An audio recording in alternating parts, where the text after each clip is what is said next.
Bandeko Balandia, MKBZ, télévision partout dans la ville province de Kinshasa, partout dans le monde, à travers notre chaîne YouTube de tous les jours, MKBZ, télévision. Allez-y vous abonner massivement, partagez les liens. Yelisa Baïk et Peba Soussou, émission Yamukolo Malelo, MKTU, le 10 décembre 2025, et si les bandits, Pawa plutôt Folo Akamboka, na différents sujets d'actualité, très chers téléspectateurs de MKBZ, officiel de Rolim Bisabiso Narma Ngonga, Netole. Ici retard vraiment boyebi na Kinshasa embouteillage ba makambo ya Kinshasa to rebeli on peut moins trop embouteillage ba délai exacté chantier partout et tout yango penza koko me la bino na esika eli pena force mais comme to gira te ko informer bino parce qu'il y a eu devoir na biso ndetoye après pour répondre présent na émission ya mokolo mwa lelo mbeto ko fera na tongo ya lelo to ko lebela ma vie province à Kinshasa aussi marara parce que c'est l'actualité tout le monde de la qui interview il y a mon amboka Daniel Bumba na mambota de Kambinaye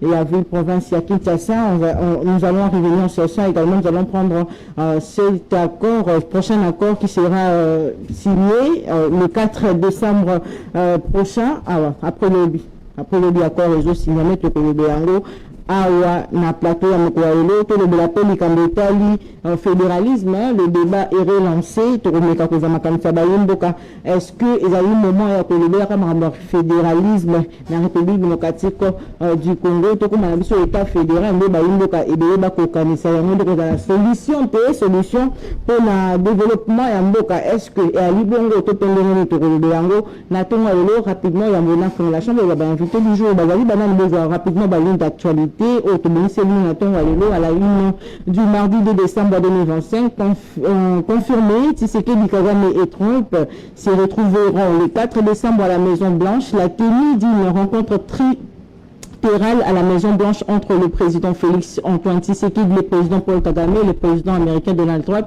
est désormais officiellement confirmé. Objectif aboutir à la signature d'un accord de paix entre la RDC et le Rwanda sous médiation des États-Unis. Le président burundais Evariste Ndayishimiye a annoncé ce lundi 1er décembre qu'il se rendra à Washington pour assister à la signature de l'accord entre Kigali et Kinshasa. Je compte me rendre à Washington pour assister à la signature de l'accord entre Kigali et Kinshasa. Il précise avoir déjà été invité à prendre part à cet événement et salue au passage les efforts déployés par la Maison Blanche ainsi que les avancées réalisées dans le cadre du processus de Doha entre les parties congolaises. RDC Rwanda, Kagame repositionne Kabare stratégique ou provocation codée à Kinshasa à la veille d'un accord entre Rwanda et la RDC à Washington.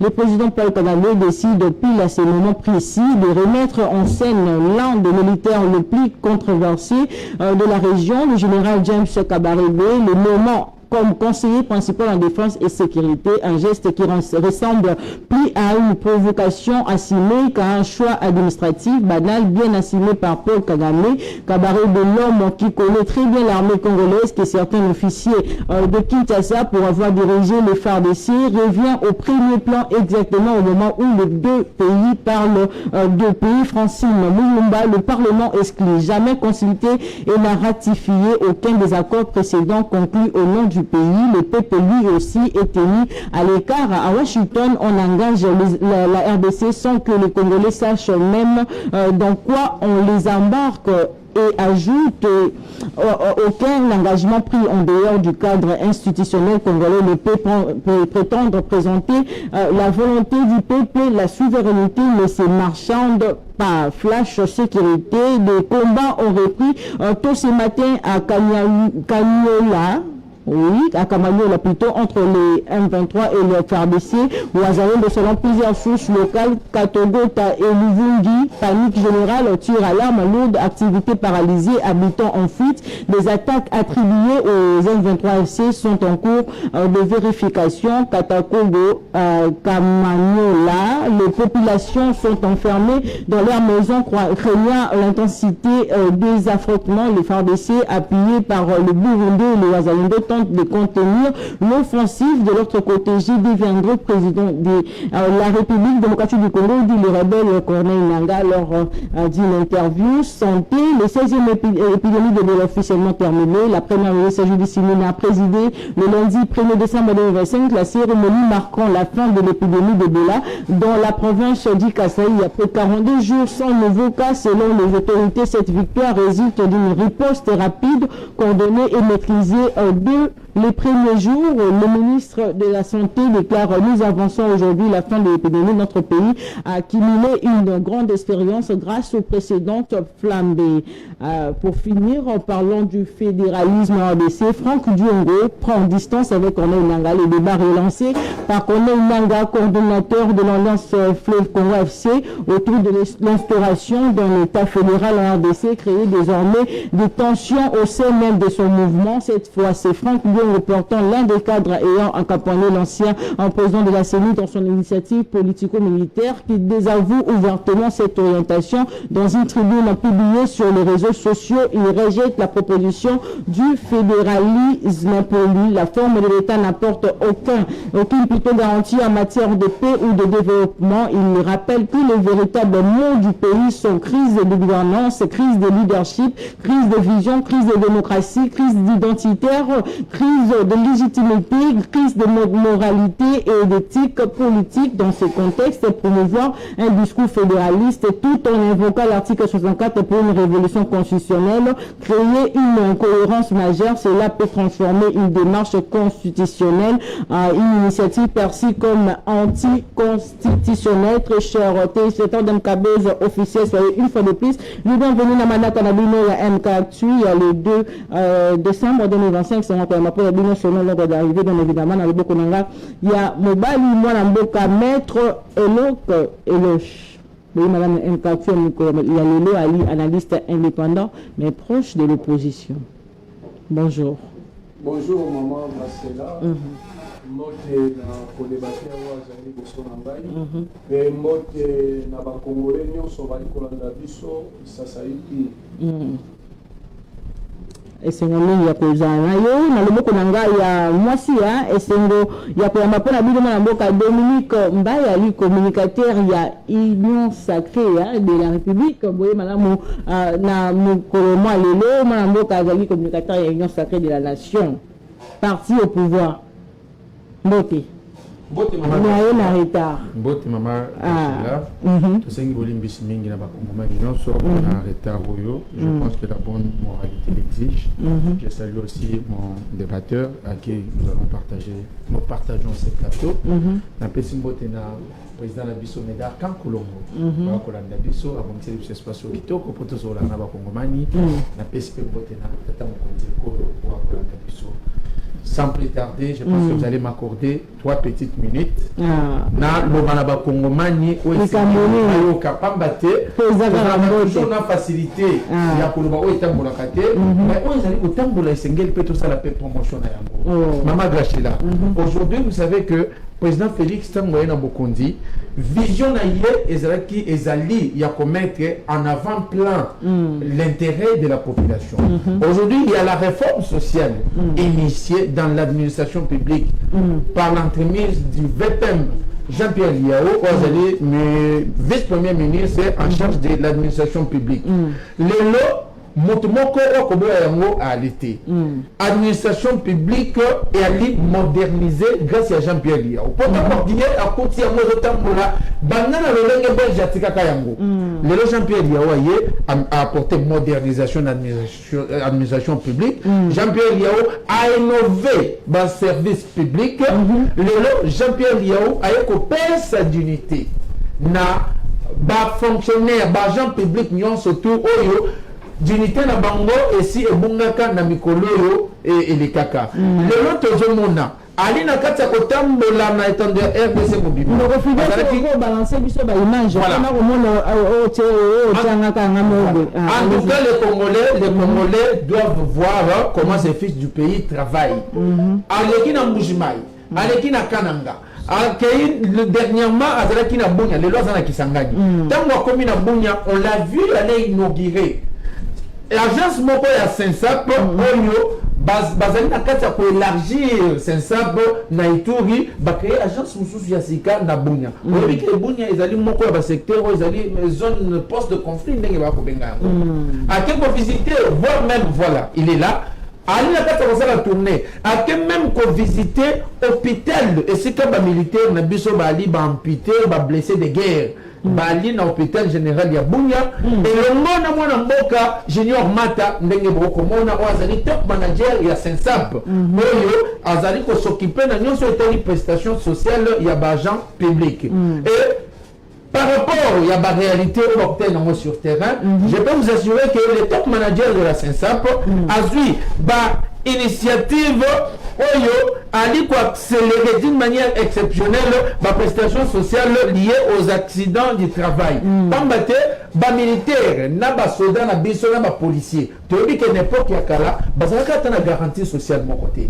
Mais je vous assure que à travers management, il y a Jean-Pierre Liao, Banda Avandina et Bonganaye, à travers collaborateur Naye, Junior Mata, Mlanga, je vous assure que les lots, l'agent public, Bakoki, Kobeta Tolo, Yakoloba était l'État à reconnaître. L'État à reconnaître Valère Nabango. D'abord, nous savons que Nambulo il y a 2025, Jean-Pierre Liao a mécanisé plus de 15 000 fonctionnaires. Mais personne n'en parle. Même vous, vous n'en parlez pas. Maman gâché là. Lorsqu'il y a des poubelles à Kinshasa, tout le monde en parle. Même nous, on en parle. Raison pour laquelle au tient même Nakata débat. Mais tant que Liao a mécanisé 15 000 fonctionnaires dans l'année où tant que Liao a modernisé secteur administration publique, tant que Junior Mata a dit que gérer Sensap la Banque internationale, c'est la seule institution publique en RDC où ils allaient certifié ISO. Dans un système de certification ISO, je comprends ce que ça veut dire. Vous voyez, seule institution publique. Est-ce que vous devez voilà pourquoi mon corps y a structure. Il y a Bapandisambo, ça est trophée. La meilleure DG, meilleur mandataire public en République démocratique du Congo. Par rapport, il y a une innovation, il y a même une carte à Sensap. Par rapport, il y a le Lengue, bateau Mibali, Mwanamboka Jean-Pierre Liao, Mwanamboka Junior Mata, Bali na kati ko matérialiser vision, il y a tata Mokondekolo, na Oyo, Etali, Nenga Lobakalobi, les peuples d'abord, toute la population, Limoso, il y a pas confiance. En tout cas, je pense que bateau va mériter le Monia. Dans le baki, il y a mon avançon de la mode sous. Là, la tata Mokondekolo, le Lengue a fait qui, maman a vu qu'elle ma fleur. APSAP, moi Namboka Jean-Pierre Liao, parce que il a abattu un travail exceptionnel dans un temps record dans le ministère. C'est seulement tous les ministres travaillaient comme Jean-Pierre Liao. Je pense que les lots, à la télévision, a critiqué Tata Mokonde Kolo. C'est le meilleur. Même vous, vous savez que parmi les meilleurs, Jean-Pierre Liao, peut-être numéro 1. Oh là là, merci. Par rapport au gouvernement soumis à deux. Il a battu les records. Parce qu'il a été reconduit. Effectivement. Néanmoins, il a fait un travail exceptionnel. En tout cas, je pense que travail au Rosala. Et les amis pour la IDPS, les amis pour la Total Protocole, c'est pour les Congolais. Tous les Congolais ont ce devoir-là. Il y a pour ça et moi, il y a un moto de la Mambouyaba. Accord, missionnaire surtout là-bas en Boka Nabo, tu vas qui interview, il y a Tata Mokondi, il y a ville, le gouvernement de la ville, Gentili, on veut dire là, il n'y a pas le lobby, il y a camion surtout. Plutôt, même Gentili, on veut dire. C'est ça parce que ma comparaison, vraiment, la comparaison, il fallait Gentili de blason à la place, on peut venir à ma comparaison comme il y a le lobby que Kinshasa, ils ont besoin de réponse structurelle parce que ma caméra est donnée à cause de la télé, ma vraiment conjoncturelle, car bon, rapidement pour que ma bâton magique là, le ballon reçu à Baratabois, son donné à le ballon, il m'a changé directement. Il y a beaucoup à faire, mais quand même, là, il y a fait beaucoup de choses. Mais il était fidèle, je vais prendre la vidéo, moi, ma barobi, à Baroutou, à Sali, éviter comme ça tout le monde apprend un commentaire na éviter fidèle chose après ou bien to pesi maloba na ba yimbo kapa to ka le gouvernement de la ville yemo ka zoloba moi banzele c'est ça le début biso moto se rendre compte mais azo sala penza musa to za commentaire ya ba yimbo ka fidèle après pour la vidéo au cas content to le 14 maman ni point de vue ya ba yimbo ka bana plateau.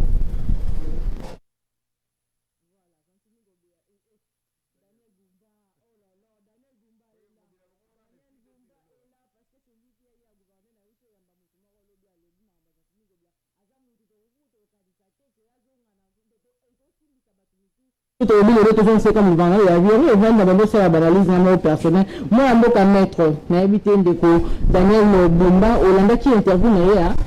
Aussi, moi, un beau cas, aussi, est-ce qu'il faut payer ça y est chose parce que, à hériter, ça, c'est il y a ma bête, mais un beau ça là-bas est fort, mais apparemment, beaucoup de maman, un beau cas, Maman Graciela, matongi mingi epai na bino na kobopesi biso maloba. Vous avez 7 minutes, 7 minutes. Merci maman. Yambo to loba na makambo ya ndeko Bumba esenye na biso moke to ko yanola teme kobakisa oyo ezangi na oyo ndeko auti koloba awa mpona liyawu ya solo liyawu azali kosala mosala to ali komona mais liyawu azali na mosika ndenge azali koloba topesa ye nde chance totalela ye totala soki akokende ti wapi mpo liyawu azali na mosika système administration publique na biso odela ya kozala na corruption corrompi makasi ezali na faible administration politique nde ebele liyawu fa makasi na lolenge azali kodeploye makasi na ye wana nde abanda nanu kobongisa makambo wana malembe po ndenge azali koengage bato ebele ba LI na ndenge malamu omona bapartisan baparti politique nzoka nde bapartisan wana baparti politique bayebi administration malamu te nde yango ezali kosala administration ya biso ezokoma faible nde liyawu alandela makambo wana alandela ngoma malamu mpo administration na biso kilo eleki mingi okokotisa mokanda na yo lendi ozwa yango ekomi problème okekelekaka un mois nde na bapoto ozali nango ya kobakisa na makambo ndeko alobi mpo ye alobi kaka bolamu zoka nde mabe mpe ezali na kati na yango mpona ndeko Bumba mama Graciela totika koloba ke Kinshasa akutaki yango na lolenge te ndeko Bumba makambo azali kosala ezalaka te makambo ya kosala ezalaka te moto ndenge nini yo nde ozali kokamba biso yo nde ozali kokamba biso ezali koyela biso bapourcentage okomisi biso na système ya bapourcentage oh non tolongoli mabele na kati na banzela ya mai na motuya ya 80%. Nzoka nde na nsima na mvula Kinshasa ekomi lokola ebale sikoyo basalite oyo bolongoli tirage oyo bosali na baterase yango bosali yango wapi po mvula soki enoki Kinshasa ekomi lokola ebale yo ozolobela 80%. Na 80% wana ozolobela donc tokoki koloba eza déjà réussite ntango tozali kotanga mwana soki azwi 80%, c'est la plus grande distinction eza déjà réussite yo ozali kolobela 80%, mais mvula soki enoki Kinshasa ekomi ebale okoleka wapi nonde mvula soki enoki kasi tozali nango biso oyoba kino tozali koyeba te mboka Kinshasa ezali dirige to ezali dirige te pasi na biso yango wana il faut pas que juger Maman Graciela wali koyeba to toyebi na esika oyo ke Bumba azali na inane te Bumba déjà komi na 2 ans akona bambula mibale oyo asali ala na inane te akona bambula mibale na administration publique ndeko uti koloba makambo ya awa administration publique na affaire ya l'État tangu yo okoti okoyikolekisa mvula mibale te mpo ya koyebisa biso ndenge balobaka karate misalu ke banda simisali nde banda non tangu yo oye oyo kokuta leta ezali kokontinue makambo ezalaki wana tala makambo Bumba asali ndeko na ye ngobila atiaki biso Kinshasa bopeto Bumba aye abomi Kinshasa bopeto ye asali ya ye Kinshasa kobonga donc de plus en plus oyo koya na nsima Bumba ye pa kobonga Kinshasa ezobonga asali ya ye Kinshasa propre tokokende kaka bongo tozokende bongo nzoka tozali kaka kotourne esika moko ntango Bumba ye ayaki Bumba auti na libanda mboka ta Bumba ali kinwa ye Bumba azali kinois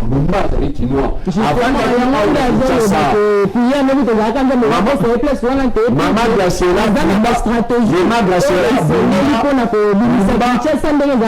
Bumba avandaki na Kinshasa Bumba amonaki Kimbupa kodirize Kinshasa oyo ye Bumba amonaki ndobi ya kodirize Kinshasa oyo Bumba ayebaki esika nini Kinshasa ezali na problème ayebaki Kinshasa po lelo oyo Mama Graciela yo kovanda na Kinshasa oyebi ke soki na bimina wana wileri place problème ezali bosoto ezali esika boye yo batie au gouverneur faut vendre sous ça étude ali omosa ye Bumba zo ba photo pour ça sous étude ta ça étude aza na seka manda nanu asali no côté Bumba fo andima yango to asali no côté so ni to yokaki to yambi sultan ya Katara ye awa Bumba azwi salite afiniki yango mama na ndako na yo ozali kolomba moto mopaya ye ozwi salite ofiniki yango oli koloba ozwi bosoto otia yango parfum po ayoka ntunga kitoko ele bolongola mbongo wana basombaki babashe oyo bafinikeli oyo basali bapano mpona nini te balongolaki bosoto wana lelo Bumba azali koyesa biso wana ezali beskize nalobaka yango mingi mama soko ovandi ozali kolimba mwa moke olamoki omoni bato bali koseka na moto tuna bango bali koseka nini po bazali koloba tozoseka otuni bango tozoseka nini yo moto bimisi mopepe me yo mpe tozobandaki koseka yango wana Bumba azali kosala amoni bato balobi mingi Bumba abimi asali sorti médiatique po ayebisa biso te nasali na mikolo mingi te asali mikolo mingi te koselaka ya moso soki na 96 million abimisi bongo azaki 21 million akoseli ye makambo ya moso akobunda na po azongisa Kinshasa ezalaki mabe ezawa yaya na leki baswani na kati ya ndako Mama Graciela yo olingi okota ngo yo nani yaya na leki na kati ya ndako na bango baswani baloyeli pantalon yaya alobi te oyo papa moto asomaki mwana leko alobi te ngai mama asomaki ngai yo ngokota ngo mpona nini Bumba azali koswana na ndeko na ye ministre intérieur ezali bango na bango babongisa makambo na bango na bango moto te alobi Bumba détourne moninga na ye nde alobi yango akende korépondre moninga na ye alobi biro na ye awo korépondre biso na te arépondre moninga na ye biro na ye mwana mboka Dominique Kombaya na likambo ya interview te mwana mboka gouvernement de la ville Daniel Bemba mwana so landaki na boto d'union surtout aussi mamou mwana est-ce que ali na raison que le babon bato bako acquisir à terre dire on a lipo na terre au sein na 5 ans etikali ou bien quand on a déjà 2 ans parce que 2 ans moi je sais tout le monde est monté malgré ce que le lui n'a rien du tout le mwana mboka au fond le bas Maman Graciela, je pense que je vais nager dans la même direction avec les frères avec qui on parle, le maître. On a connu ça dans Congo, Bumba Ali Soni. Oh là là. Du Congo. Bumba Ali Soni.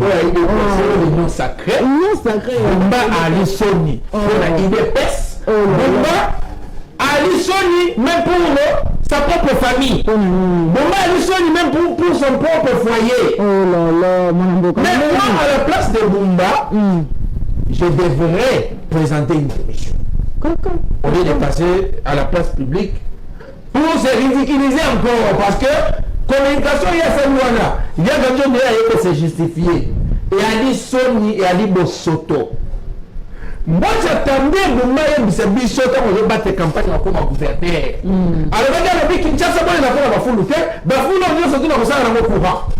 C'était ça son discours. Moi j'attendais un rôle ça va congomani lelo à 22 ans. A dit disposition ni pas transformer bafulu wana yeba na kopesa ba kino courant. C'est ça il avait promis. Oh, Bumba ça se justifie bien, bah PCA 91 mais 96 millions de PCA 21. On va faire 21. Gentili il va faire ça combien?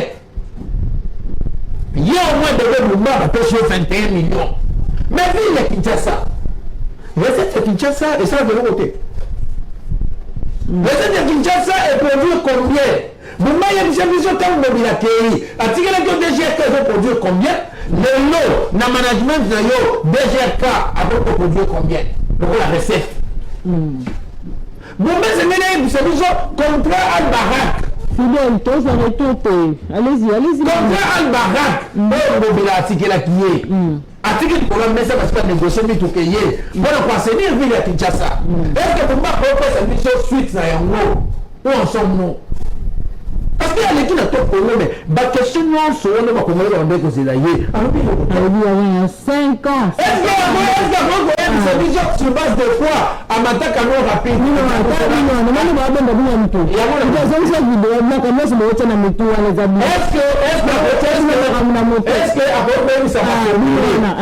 ça va congoler? Dispositioning la vie.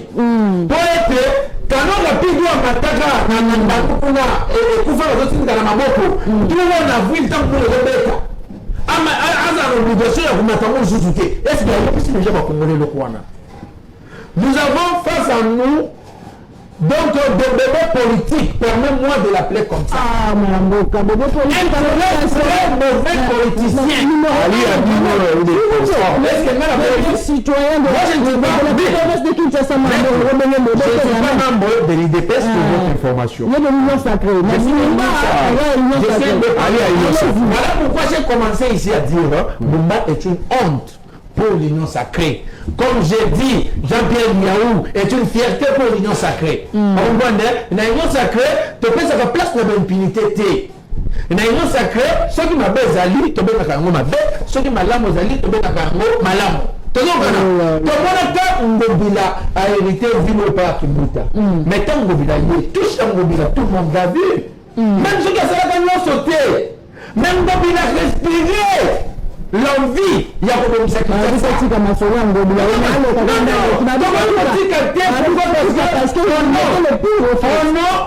a continuité de l'État. Moi, je pense que ce que Ngobila avait fait, et ne qui permettre Bumba à continuer à avancer. Mais ce qui Bumba y est de quoi Bumba y a côté projet King Bopeto à Congo Yango à Chenasaki à Djero qui ne rebonga. Et il y a la stratégie pour le Rwanda solo. Parce qu'il devrait d'abord commencer à compte rendu dans le Congomani. Tant qu'on s'est dit remise et reprise dans Argentine Mobila. Batika King Bopeto wapi asali na yango nini oki misolo nete pe bimaka atezaki misolo ya gouvernement central te mais misolo ya gouvernement provincial ebimaka ete bumba comme c'est monsieur point niti lelo kofongola zone de te bongo bila kiasi kisa c'est bongo c'est sili pourquoi te fongola te non voilà bumba tout ce qu'il sait faire excusez-moi les termes ce n'est pas moi n'appelle ça quand on son nuage pour qu'il ne là mais alors oui, à réfléchir, ça regarde pour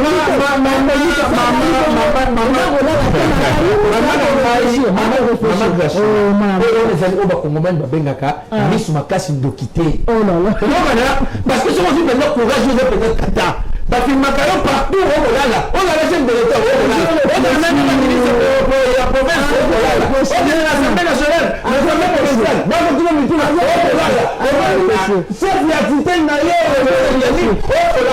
il y a une sangaï. Pour moi, c'est encore parce qu'il y a une non-hostilité. Non-hostilité, courage. Parce que biso batu nyonso bayaka mpona koya kosalir quelqu'un chef de l'état bakokuta biso na nzela na bango moko na bango ezali Bumba bala kosenga na badepute provincial badepute ya province chef député bozwa engagement na bino bosala mosala oyo bakongole batindelaki bino wana. Bumba a raté. Bumba ali échec pour pouvoir y a Tshisekedi. Il faut le changer. Il est blessé. Même si nous voulons nous voulons voir d'abord Bumba partir. Tout le monde a Moutou Moussou.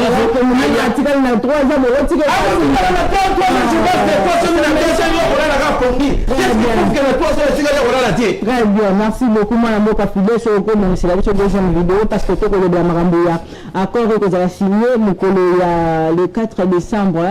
Donc après le gros but, donc jeudi, le accord est que c'est à Washington. D'abord, on doit avoir des amis comme tout le monde parce que tout le monde qui peut une vidéo d'avoir l'accès aujourd'hui audio. Il y a pratiquement un ministre de la communication pour parler au gouvernement que ça va en que conditions les conditions qui avant signature on essaie on a eu comme il y a retrait il y a pas tout rwandais ça m'a donné congolaise mais tout ça on donne moi parce que na même chose autour on a tellement bien la revue de presse ni tout les amis que continuer est-ce que la commission est respectée tata mokonzi ekolo azoki ne signer les 4 wana na uti le temps de ba mboka ba yiko ba fallait au moins contenir mambo ko ça moko ba mboka ba ba fait ko mboka la commission est respectée. Maman Gachela. Ah. Si que peut-être quand on voit la vidéo on a vidéo on tire la vidéo to parce que to le ka c'était na ko seri na comme moi mboka pati le anda le bien ngoko. Il fallait trop pour abaisser le avant signature ça les mains et comme signature que ça on a déjà mais la promesse avec continuer est-ce que moi ba ko qui ko espérer Ce qui voilà Définitif signé par vos deux présidents, Félix Tshisekedi et Paul Kagame, en présence de Donald Trump à Washington. Mais je crois que c'est prévu et les conditions doivent être réunies. Mais il y a pour nous un facteur principal, c'est le retrait de ce qu'on dit en langage diplomatique mesures de défense au Rwanda, mais qui en réalité c'est son armée et tout le matériel qui sont déployés sur notre territoire. Et dès que les conditions seront réunies, et il me semble que nous sommes sur la voie, le président de la République pourra faire le déplacement de Washington pour évidemment poser la signature sur cet accord de paix. Donc pas de déplacement de Félix Tshisekedi à Washington avant un début de retrait des forces rwandaises de votre territoire? Mais je crois que nous l'avons fait savoir, notamment à la médiation américaine, le retrait des troupes rwandaises est la condition principale pour que nous puissions avancer, parce que le président de la République ne peut pas aller sans que nous ne puissions être en mesure, avec les Américains avec lesquels nous travaillons, de constater qu'il y a eu retrait de ce qu'on a appelé langage diplomatique, mesures de défense, mais en réalité des troupes rwandaises et de tout ce qui les accompagne. Mais à quand un accord de paix définitif signé par vos deux présidents, Félix Tshisekedi et Paul Kagame? Mboka, je me retrouve pour la tata porte-parole au gouvernement, parce que la réalité c'est intérêt, j'ai respecté ma signature et que ça, j'ai dit Mboka. Premièrement, Maman Gachela. 8 minutes. Ngai, nako yebisala ba Kongomani nyonso. Na biso batoza na plateau été. Avantage ya Félix Tshisekedi. Na kati makambo nyonso. Et ali kaka tango bato ba mona kayo ndié almailete. Et président Félix, c'est le politicien le plus intelligent de tous les politiciens en République démocratique du Congo. Ça, il ne faut pas vous en douter. Vous comprenez? Ce qui est na eloko moko o ngana nango sûr. Ali ke tata mokonzi kolo ayebi nini akosala. Ça c'est un. De deux, le pouvoir en place, gouvernement na biso, bali na kati ko benga o ba français o ba babi faire d'une pierre deux coups. Vous comprenez? Est-ce que au dernier des finances de 2026, pour moi, combien est-ce que vous allez prévu pour affecter l'armée, la sécurité en Boka? 30%. 30%. Plus ou moins 8 milliards de dollars. Vous allez doubler le budget. Vous allez à l'époque, avant Félix Tshisekedi à la Bokonzi. Ils ont soit bâti qui a une armée. Toi, tu penses que les gens pour des années une armée? Toujours Rwanda, Akita, Amata, que ce soit par négociation, que ce soit par la force, il va quitter les sols de la République démocratique du Congo. D'ailleurs, les Angatem Nazoro Bayango, résolution 2773, et c'est un cahier Longola, na arsenal militaire, na bibundé, surtout la République démocratique du Congo. Mais, comment c'est quelqu'un, c'est une personne de mauvaise volonté, appelons-les comme ça. Quelqu'un de mauvaise foi. Mon père a dit qu'on va dans la batoté. On a dit sorti médiatique. Nayoki nanga mawa, nayoki soki musumu, soki nani, nayoki bango mawa. Parce que nani Kagame a dit aussi longtemps que ngai bazo respecter la Koloba, bazo résoudre les problèmes dans ngai té. Ngai té la. Abiso azaki afsena M23 Soki wana et à langage diplomatique. Ah, bisoki na conditionnel. Soki wana et à langage diplomatique. Il parle de lui-même et c'est avancé. Vous comprenez? Mais Bisopé, toujours assuré qu'il y a côté à Congo, Libéla, c'est qu'on a ses côtés. Patrick Mouyaya, c'est qu'on a mis, je ne sais pas, je pense que c'est une ancienne intervention. Je ne pense pas qu'ils aient allé. C'est ça, ça cadre pas au fait même à le bac de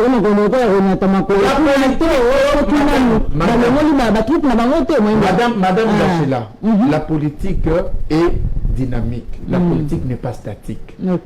C'est la yo, comme exemple. On a vu à l'époque, na mandat Liboso, il y a président Donald Trump. Na président, il y a Corée du Nord, si je ne me trompe pas. Mais juste après, il y avait quoi?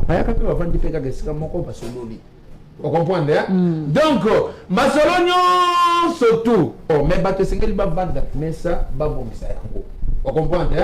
Revendication na yo, na revendication na ye, to tia mon mesa, on essaie de résoudre. Si on ne résout pas, on ne signe pas non plus. Vous comprenez? Vous avez posé tout qui est bitumba. Oh, yemoko même bana ya ye Kagame, baloba ki ngono, nanga loba ka dernièrement. Alors Félix Tshisekedi est tenté de tirer les choses en longueur parce qu'il est tenté de réorganiser l'armée. Nanga l'a reconnu. Vous comprenez? Armée autres zalaki nango na 2018, 2019, 2020, 2021 et ça lui autres dans nango reloté. Tu gagnes hein? Tu dis que peut-être va signer dans noté. Mais on a Totoche Moupandi. Mais c'est que parce que je vais vous rappeler une chose. Rwanda a dit ma casse pour les cabisotés. Mais biso trahison de et l'équipe ma casse, voilà pourquoi et poussé bango basala non so basaluana kino lelo. Mais le gouvernement est tenté d'abattre un travail de fond. Toujours pour mieux refaire les choses. Moi, je demande seulement aux Congolais de continuer à faire confiance au président de la République. Et on a encore, on a été aussi longtemps, on a terrain mambogalite, au temps où autant de la nomination, il y a James Kabaré, il y a Yebi Penja, Yebi militaire, on a vu son dengue Penja, c'est parce qu'il y a déjà dit. Non,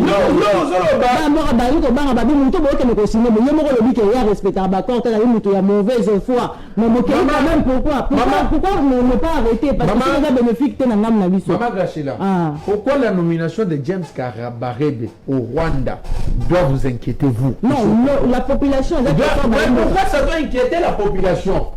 Par contre, la population devrait plus s'inquiéter. N'a pas traité au RDC, au bazan d'identité jusqu'à maintenant. Combien de généraux bakena makala? Mais est-ce que dans le mot opportun la nomination alors que beaucoup mukakini Rwanda et Ali Mboka et Ali souverain ba ko sala makambo na bango lolenge bango balingi lolenge biso pe on a RTC to ko sala makambo na biso lolenge biso to lingi to ko pesa bango injonction te bango batingeli ko sala bango pe ba ko pesa biso injonction te voilà et sika bazolinga babomela président Tshisekedi Angwana parce que c'est que nous avons côté. Mais je te dis. Oh, maintenant, mais tout le monde le sait. Vous avez combien de coups d'État il a manqué? Ça s'est dit à ciel ouvert. Et ça m'a bien monté. Oui, il dit attends, on dit que le banda bandona combien de coups d'État manqué? Combien? Il fait un nombre autant gâté. Pourquoi? Parce que tant que tu sais que Diaye avant de la Bokondi. À côté de la décision, non, surtout à Est. Moutazouakamo Yali Kagame. Nomination, il y a pour gouverneur à Bimakuna, pour nommer chef armée, sécurité en air, il y a frontière, tout ça. Et c'est Ngali Yekagamende à s'imposer après ce nini Batuacha. Parce que beaucoup de souverain côté Bongo. Parce que bateau, le loup va critiquer. Mais c'est Ngali va analyser le problème dans cette profondeur. Et c'est Ngali qui va analyser Yangoana. Même si balelo qui Félix Tshisekedi pour gérer cela et c'est que vendre tout solo là mais ce sont des Congolais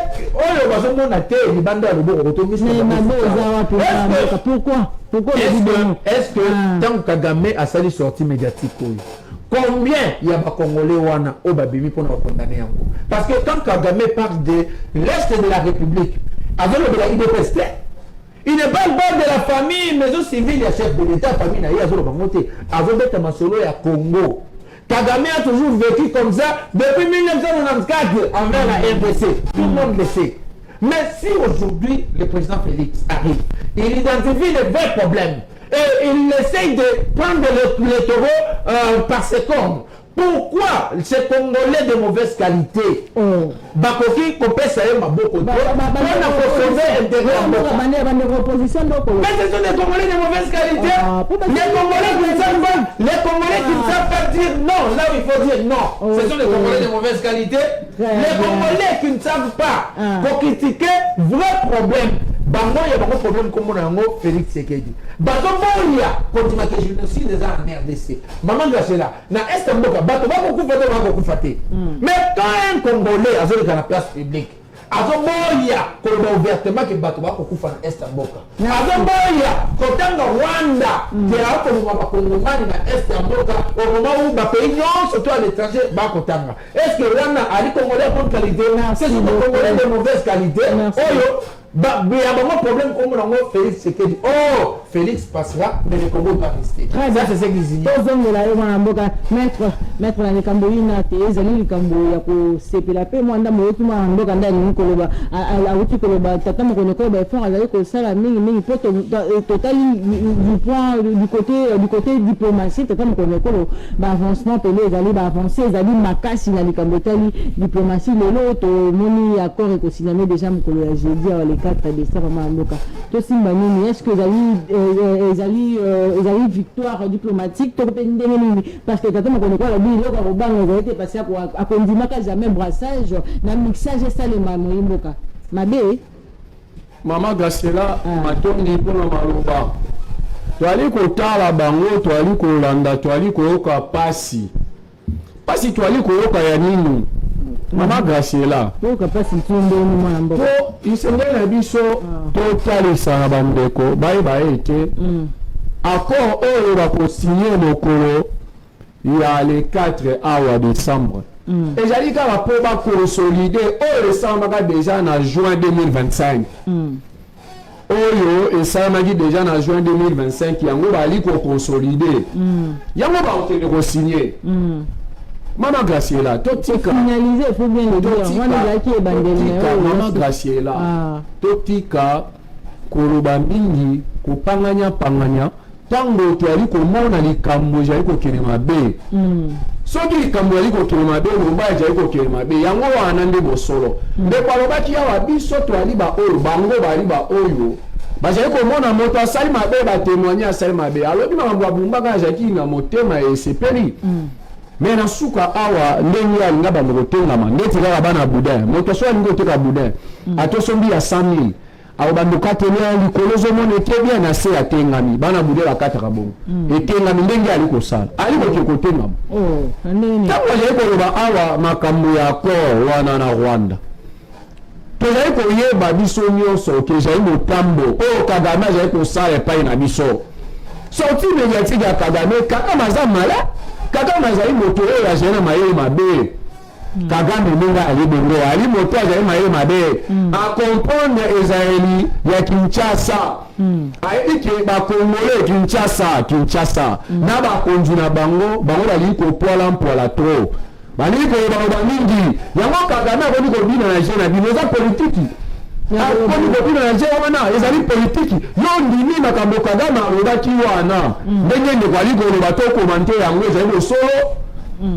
wana ezali makambo ya Kagame ezali bajena ye a comprendre eza na politiki biso totangi bayebisi biso politiki soko omoni moto azali kobina na gauche yo mpo oganye ye fo okende na gauche na ye pourtant yo okanisa ozali kobina na ye danse moko obimisi plan B Kagame ali mayele mabe accord wana oyo bakendelaki babandelaki yango na juin 2025 likambo wana ntango ebandi parlement ya Rwanda evandaka parlement ya Rwanda evanda etanga likambo wana etala batena na babutisa ntango biso baministre wana mosusu ya communication aliko kolobaka bango bavandaki mosala na ye ali koloba na fo yeba eloko ali kolobeza ya ntina sikoyo lelo maloba na yo moko ekangi yo maloba na ye ekangi ye parlement ya Rwanda evandaki batangi accord wana malamu po bango bakoki kondima te bandima bango omwa bazali na mboka oyo bazali korespecte role ya moto na moto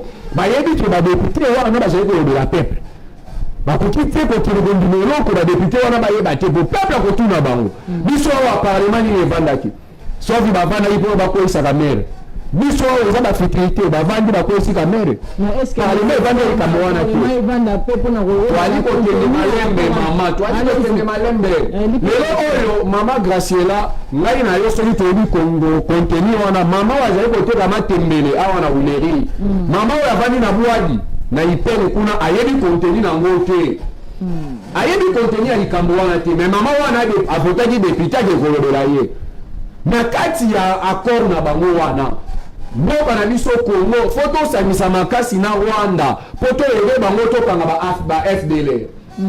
Mama likambo wana yo komona teke ezali motambo Kagame ali kotia biso ba FDLR wana mama toyoki bango wa po Kagame na résolution 2773 balobi Kagame abima na basoda na ye na Congo. Kagame alobi oui ngana basoda na ngai nazobilisa bango na Congo mais ngai basoda na ngai bakendaki na Congo po balanda ba FDLR oyo bajali likama mpo na biso Rwanda. Ba FDLR wana baexistaka wapi ndeko ye ba union sacrée ayebisa biso soki bazalaka wapi po toali kondima kofunga Rwanda na kokanga bato wana tokokanga bango tokokanga banani po bazalaka na bisusu te bajali te baexistaka wapi oyo bazali na parti ya este oyo Kagame azali kotelemela po bango batelemi na place wana oyo komona te ezali motambo bazali kotia Tshisekedi ezali motambo po yo oyo kosinye eloko oyo ezali na piège ntango okondima kosinye yango ezali koloba ete yo fo kanga bato wana okokangela bango wapi okokanga bato wana wapi po ntango Tshisekedi alobi mingi Trump amoni baintere na bango États-Unis ezali menacé yango to balobi te likambo oyo nabenga bango po Trump yo kanisi ali koluka kimia na Congo Trump ali koluka kimia kasi Trump ali koluka a garantir l'investissement na bango mais justement mboka baye kotuna ezwa kimia parce que ata mais qui a intérêt te ko na intérêt na bango économique de tozango na domaine wana ozali momeli biso na mboka e mona biso kimia. Mama Graciela comme yende azali sous l'égide des États-Unis tozela kimia te Mama Graciela nga alingaka koloba na exemple eza concret tozalongola ba pédagogue allez-y mama yo ozali kovanda na ndako na yo voisin na yo ndeko oyo bozali na ye nzinga bozali koswana na ye boswani mpo na nini écrivez botika obenga écrivez boswani mpo na nini na ndeko oyo azali pembeni na yo po ndeko wana abosanaki to asali yango na nkolo aye kotanda bilamba na ye epai na yo longola bilamba na yo ndeko aboyi kolongola longola bilamba na yo ndeko aboyi kolongola tata pasteur mosali na nzambe oyo ateyaka na yo na ndeko wana yo kanisi ye akoya alukela bino solution oyo ekopesa kimia akobatela intérêt na ye po ayebi ke oyo mondimi na ngai oyo mondimi na ngai yango Trump azali kosala Trump alingi nde abatela baintérêt économique na bango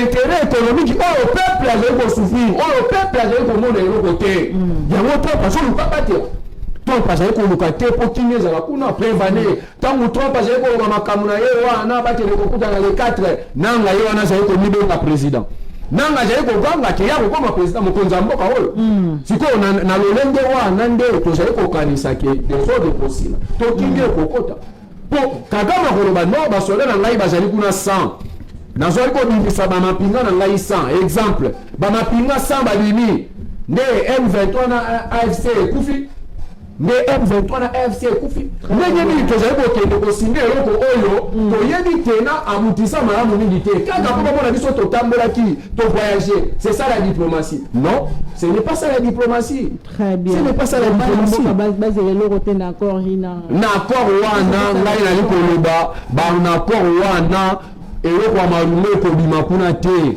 po nanu accord wana ozali komona ebandela bayimboka alobaki kotia pena mokoloto na mama na akoyebisa yo kote ya koasire ezali lolenge na bango yo koyoka te bumba ye koasire biso baasiraka biso bajene bakotika kobeta winer bamaison ya winer ekomi ebele mais bayebisaka biso ekokufa ekomi ebele kabima wana winer okomona ekomi misato bamaison ya winer ya minene ekomi misato sako bote bango baza na baveni koasire wana eza lolenge na bango na mboka maître Enoch comme parce que na suka toujours dernier sujet na likambo tali fédéralisme to na uti ko sabino ne bandeli ke bébé ezali relancer ba mboka bali ko mutuna est-ce que il faut ba imboko ba iko kanisa que il faudrait to comme on a besoin de l'état fédéral du Congo au lieu de la République démocratique du Congo, il y a raison pour le développement et gestion ya malamu na République démocratique du Congo. Il y a beaucoup comme on a testé photo ça le débat il y a état fédéral la République démocratique du Congo tout le fédéralisme moyemboka. Maman Graciela, Madame Graciela, 6 minutes d'angai na ko gérer ngo mibale. Allez-y. Mibale à liboso. Nali ko féliciter DG Snell mwana mboka Teddy Luamba. Oh nani mwana mboka Teddy Luamba, un ingénieur de formation oyo nommé na direction générale ya Snell. Ali na kati ya komuye mayo po ete bakongomani bazwa lotiliki na bango lolenge e ali kopesamela bango nzela tozokana parce que lotiliki e ali droit tozokana po ete bakongole bazwa yango lolenge sengeli. Il a fallu la nomination d'un technicien. Là, moi, je dis, le chef de l'État a frappé là où il fallait pour résoudre ce problème de la SNEL. Tout ce que nous pouvons demander aussi aux Congolais, et aller que ceux qui ont consommé courant, attaque aujourd'hui en 30 sur 30 T. Mais si on consomme l'autorité à 15 jours sur 30, il faut quand même 15 jours et permettre SNEL à fonctionner. Si on consommer il y a 20 jours, il faut quand même 20 jours, on va dire que 20 jours, n'a pas foutu juste parce qu'il y avait 10 jours. La majorité, il y a des Congolais qui font la facture. Je vous assure, ceux qui sont sortis dans la profondeur. Est-ce que c'est un peu au courant pour foutre la facture à l'autre?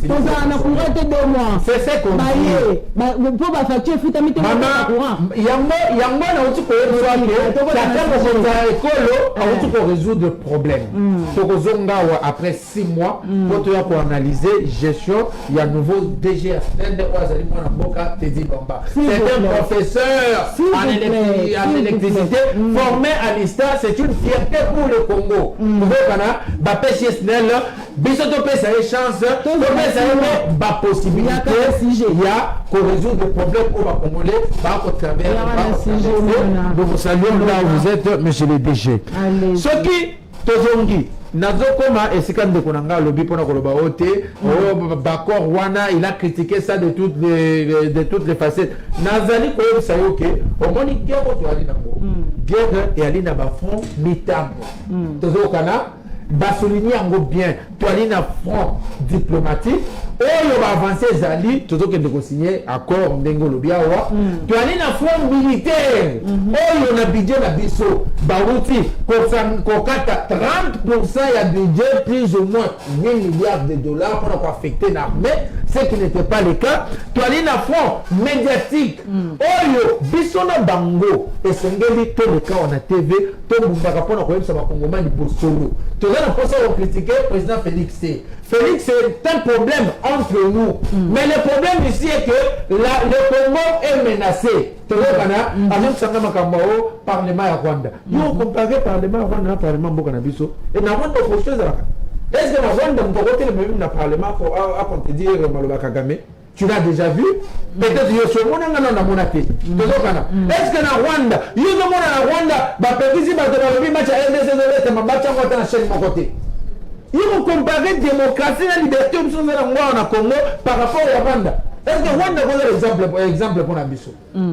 Et je sais que Bisso, les Congolais de bonne qualité. Tant que les cas on habite à Dominique, tu aimes ça, Congomani de solo. Le solo est allié, Rwanda a dit pour agresser RDC. Ni ne sait pas tout ça pour qu'il y ait écoute à la Katsamboka. Il y a des batailles que Félix Bako, Rwanda a signé. Et ils allaient front diplomatique. Diplomatie et allaient front moko. Bitumba pe sur terrain et elle peut faire mon sousou. Mais Dieu peut en gagner autre sala et elle peut faire mon sousou. Pose-toi seulement la question. Il y a quatre fois aux hommes de la partie nini. Et elle peut rendre au point à Mokarayo. Quand tu communiques quoi? L'intérêt à Mokarayo ou bien l'intérêt à Rwanda? Parce que de tout ce que tu as dit ici, aux hommes c'est terrain à l'amitié à Congomani. Pour le reste, Kagame c'est un balai. Kagame à l'équipe Bisso. Kagame. Tu as cité Kagame plus de 5 fois. On va dire éloge. Éloge, il est en train de tuer tes frères congolais à l'est de la République. Tu as dit la forme, tu vas fonds économique. Problème, il y a Rwanda à Vivaka, n'a pas minéré en Bokalabiso, tout le monde le sait. Et même il y a Qatar, on va dire que Batamouchi a la mine, mon côté.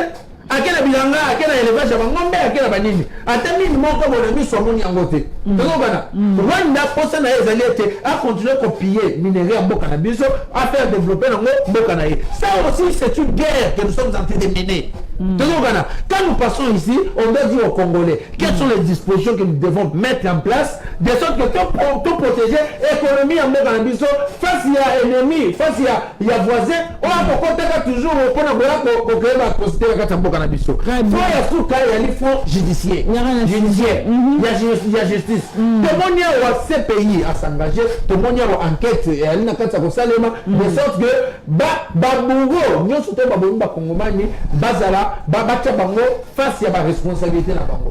Ça aussi est à l'IFRON. Donc, tant que vous êtes dans les cas en place publique, tant que vous êtes dans le cas à quoi on est aussi, guerre est à 5 facettes. Analysons ça facette par facette, qu'est-ce qui évolue et qu'est-ce qui n'évolue pas pour l'intérêt du Congo, pas pour l'intérêt des individus. Très bien.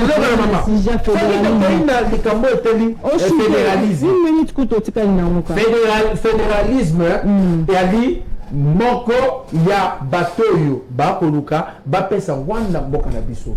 Tozokana ngana za na ko assurer bino tala banani o ba ko réclamer fédéralisme. Est-ce que ce que dans ba Congo côté ba notable ba ne Congo ba senga fédéralisme na kata mboko? Est-ce que na Kasai au côté la Kasai ba senga fédéralisme? Mais pourquoi tout doit se faire à l'est du pays? Tozokana on a dit même Olivier Kamita c'est un Congo si je ne me trompe pas demande-nous bien débat Congo comme ça. Mais avant que nous makamou ya fédéralisme au même moment on a est Mboka.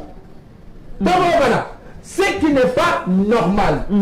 Mokoyo, Babunda Kabola, ça fait très longtemps. Depuis l'époque, il y a indépendance, d'Abisso. Mais Balumumba Babunda Ponayango, Babunda, Babunda est allé plus loin que le bas, même s'il faut signer l'accord avec les diables pour que le Congo reste un et uni, je le ferai. Les lots Kabilaye. Papa on Mouze Kabila. Tamwake a signé Babakor, Nabarwande, tout ça. Oh, c'est lui qui a promis au Rwandais que n'a pas 300 km à frontière Namboga Rwanda. Nabakor n'a pas signé Naba Émirat Kuna. Donc les noms qui Kagame n'a pas bateau, surtout Baba voisin, tout est parti de là. Mais ce qui le lot, sur moi Kanyaka, sur moi Nini, sur la beauté, il faut créer fédéralisme. Maman, le Mboko fonctionnaka, l'administration de Biso elle est toujours décentralisée. Chaque province a dit autonome. Chaque province a dit l'institution ailleurs. C'est que le fédéralisme, on a beaucoup de localisations, nous avons la forme Nini. Bonini province et indépendance à Kinshasa te. Et on dépend de la Nini. Mais c'est Rwanda ndenge to ana Goma lelo, ndenge to ana na Bukavu lelo. Tozokana Nini Nord Kivu na Sud Kivu. Ce qui est l'autre le fédéralisme. Mais moi je vous assure que automatiquement ils vont planter les drapeaux là-bas et comme Bambo comme ça. Ce sont des choses que nous ne devrons pas soutenir. Alors ceux qui toquent une source dans ma camoine, ceux qui te disent que tu gardes des caps, on a des débats qui vont proposer en vous. Oh, mais que les gens n'oublient pas, on va devoir modifier la constitution. Voilà. C'est la constitution. Merci beaucoup, Mme Mboka. Merci. Mme Mboka, même question sur le fédéralisme en République de Maman Graciela, merci beaucoup. Biso to batela toujours ba minute na biso. Bandeko bali koloba mingi makasi ali pasi. Bandeko bali koloba vraiment makasi ali pasi. Mais biso to ça effort to batela ba minute na biso. Ndeko abanira no un ko boka ba fleur pas mutu asinel. Ndeko ali kongolé ya kokanga. Ndeko ali boya ko so kitala se ba ko beta yo. Yo ota sika meshi. So to ndeko yo batela. Je ne rappelle que bien juste dans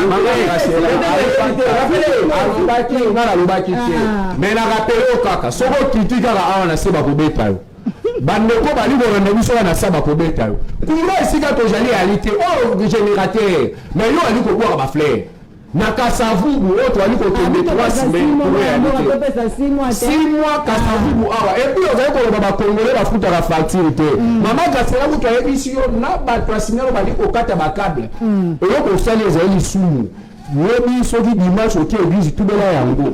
Tango ali ko sambela tubela yango. Na kati ya fati wala etondi sambela kimoyini.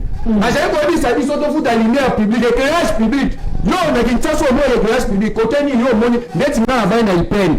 okolungwa derivo okomi pene grâce publique ya raté grâce publique ya raté mais ngai nafuta yango na facture na nga sinel molili nafuta yango yo yekoloba lelo bafuta la facture kende na bama ya zero na basangama bakobeta yo wana asire soka tokita bakobeta yo makambo olobi wana ya sinel e ali okuta olobi solo te wana ali okuta outi koloba awa accord wana guerre ezali na bafront mingi toboyi te guerre ntango guerre ezali moto nyonso okwa te mapo guerre ezali moko te kati na biso alobi te Rwanda azali innocent biso banso toali koloba Rwanda nde azali koagrese biso azali kokota na nsima na bandeko na biso nde azali koagrese biso ça fait 30 ans zela malembe ça fait 30 ans nayebisi yo zwa mai ya malili mela zala à l'aise kobanga te tokokutana na yo na babisika nyonso mandoso olobi tokokutana nango ntango ali koganga parlement Rwanda yo oyebi parlement Rwanda na compare parlement na biso na parlement Rwanda te ndeko nalobi boye oyo président akokende mpo bafinalize na Rwanda bato toyei koke kofinalize na bango deja basololaki yango nalobi teke parlement Rwanda elengi biso fo kokomprendre makambo ndeko matoyi fo kosokola yango malamu eza parti ya nzoto tosokolaka banzoto tosokolaka matoyi nalobi bongo nalobi ke bango deja elekaki na parlement mais biso yo congolais yo omoni yango na réseau mama oyo aboti yo ayebi yango te so okebi te ndeko na yo moko ayebi yango te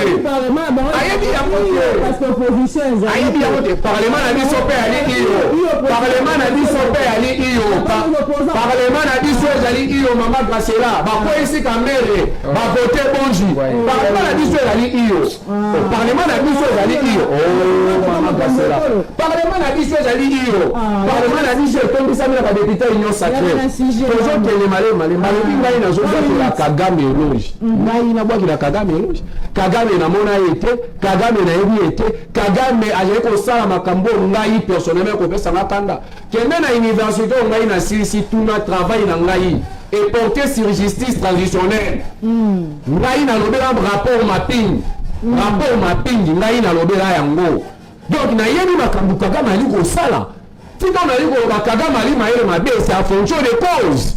C'est en fonction des causes. Kagame ali mayele mabe apiese biso otokana ba FDLR yo yebi esika FDLR bazali yo yebi esika bazali po yo panga bango yo yebi esika bazali elo babongo yo lingi to ndima yango yo lingi to ndima yango mama Gracela modema mboko na biso pona kimia na mboko na biso esengeli tosala dialogue inclusif national. Foto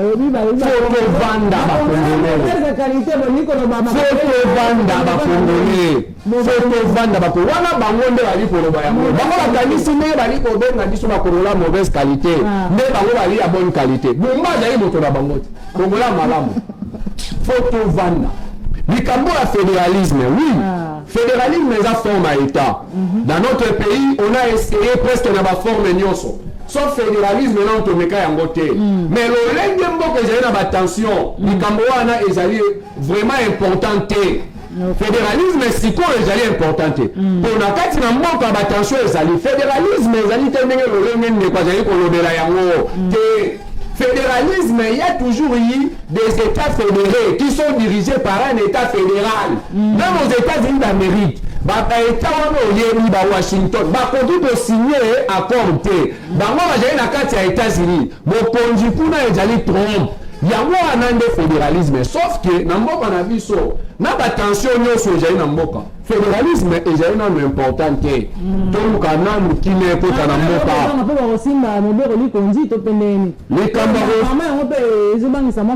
parce qu'il faudrait revoir un peu la constitution. Les Cambaro Simba constitution pour le fédéralisme. Le fédéralisme d'abord est important pour un Simba Moboko Likoni. Pour le Simba Yangonini. Kala Mobeko wana yango epesa yi bango pouvoir. To Simba yango la problème ni. Toko Simba yango te. Toko zala kaka na état unitaire fortement décentralisé. Ndenge to zairaka. Toko zala kaka boue. Na linina sisa awa mama Gracela na cité na problème oyo nazo cité awa. tozali na mboka oyo ezali république démocratique du Congo. Toali na tata mokonzi oyo awuti na parti démocratique. Moto ta koloba le contraire, IDPS ezali parti démocratique. Yamakasi. Papa Etienne Tshisekedi Rerez mémoire ataisaki biso démocratie. Tonyokama na moi oyo tobima totambola mpona likambo oyo ya démocratie. Nde mokonzi ya mboka ayeba yango ke ye azali ndeti fruit ya démocratie ya komi père ya démocratie. Pour papa Etienne azate yenga azali ko incarner démocratie. La démocratie oblige ba diversité ezala. Toali koyoka pasi komona ndeko na biso congolais set kikuni awumeli passeport na ye bakangi. Likambo wana bato mingi bazali kolobela yango te. Ezali kaka te tolobaka na makambo mosusu totalaka mpe pasi ya bandeko po ali congolais lokola biso likambo ezwi elobi ekozwa ndeko na ngai lobi ekozwa yo lobi ekozwa ngai ndeko seti kikuni ya souvent la république du Congo ye wana ngai nazali na kati ya souvent le Congo te tozali na kati ya mboka oyo ezali président de la république s'est impliqué na likambo wana bazomisela ndeko passeport na ye président ayeba ete ye mpe azali fruit ya démocratie ezali na mboka oyo ezali démocratie. Merci beaucoup. C'est la fin de cette émission fidèle. Merci en tout cas. Émission